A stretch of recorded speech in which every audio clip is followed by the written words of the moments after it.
ठिकाणाहून उत्तर महाराष्ट्राकडल्या सर्व शेतकऱ्याला अंदाज देणारे उत्तर महाराष्ट्राकडे जात असल्यामुळं सुरुवातीला या भागातल्या धुळे जिल्हा, नंदुरबार जिल्हा, जळगाव जिल्हा, नाशिक जिल्हा या जिल्ह्यातल्या शेतकऱ्याला सांगू इच्छितो की तुम्ही काय करा, 17 तारखेपर्यंत तुमचा गहू असेल, हरभरा असेल, कांदा असेल, मका असेल झाकून काढून ठेवा.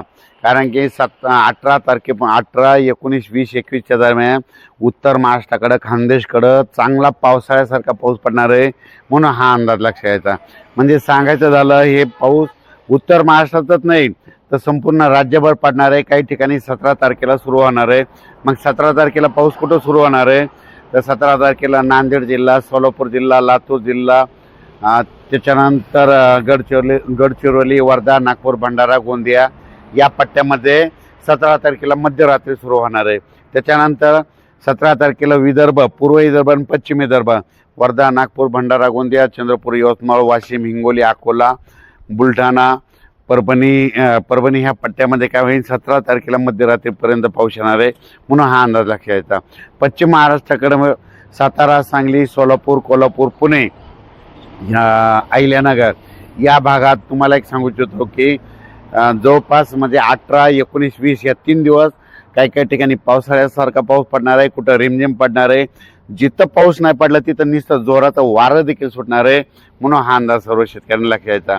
मराठवाड्यात देखील तशीच परिस्थिती राहणार आहे. मराठवाड्यामध्ये 18, 19, 20, 21 4 दिवस पावसाळ्यासारखा काही ठिकाणी पाऊस पडणार आहे, कुठं रिमझिम पडणार आहे, कुठं नुसतं वारं सुटल, म्हणून हा अंदाज मराठवाड्यातल्या सर्व शेतकऱ्यांना लक्षात घ्यायचा. त्याच्यानंतर हे वातावरण 21 दिवस आहे, पण त्याच्यानंतर परत एकदा पुन्हा पाऊस येणार आहे. मग परत कधी येणार आहे तर परत 24 मार्च, 25 मार्च, 26 मार्चच्या दरम्यान परत एकदा पाऊस येणार आहे. पण ते पाऊस मग मराठवाड्यात पश्चिम महाराष्ट्राकडे जास्त राहणार आहे आणि उत्तर महाराष्ट्राकडे जास्त राहणार आहे, म्हणून हा अंदाज लक्षात घ्यायचा. म्हणजे सांगायचं झालं तर 2 टप्प्यामध्ये पाऊस आहे. आता 17 ते 21 आणि त्याच्यानंतर 24, 25, 26च्या दरम्यान पाऊस येणार आहे, म्हणून हा अंदाज सर्व शेतकऱ्यांनी लक्षात घ्यायचा. आपण आपला आलेला गहू असेल, कांदा असेल काढून झाकून ठेवा, कारण की 17 पासून राज्यामध्ये पावसाला सुरुवात होणार आहे, म्हणून हे अंदाज सर्व शेतकऱ्यांनी लक्षात घ्यायचा.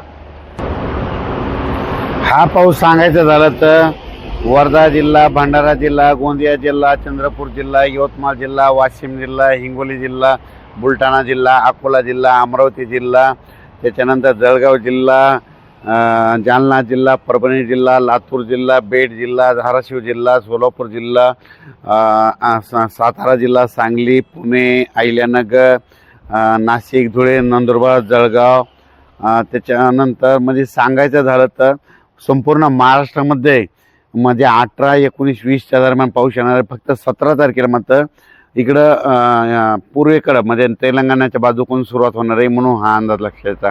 काही ठिकाणी गारपीट देखील होणार आहे, म्हणून सर्व शेतकऱ्यांनी आपण आपल्या पिकाची काळजी घ्यायची, म्हणून हे देखील लक्षात घ्यायचं. पाऊस 2 टप्प्यामध्ये पडणार आहे, एक 17, 18, 19, 20 आणि त्याच्यानंतर 24, 25, 26, 27 मार्चच्या दरम्यान. हा पाऊस सर्वदूर पडणार नाही, काही भागात सोडून देखील देणार आहे. काही ठिकाणी नुसतं वारा सुटल, कुठं नुसतं पाऊस पडेल, काही ठिकाणी गारपीट देखील होईल, काही ठिकाणी रिमझिम पडेल, कुठं नुसते थेंब येतील, काही ठिकाणी आभाळ देखील येईल, पण पाऊस मात्र येणार म्हणजे येणार. धन्यवाद.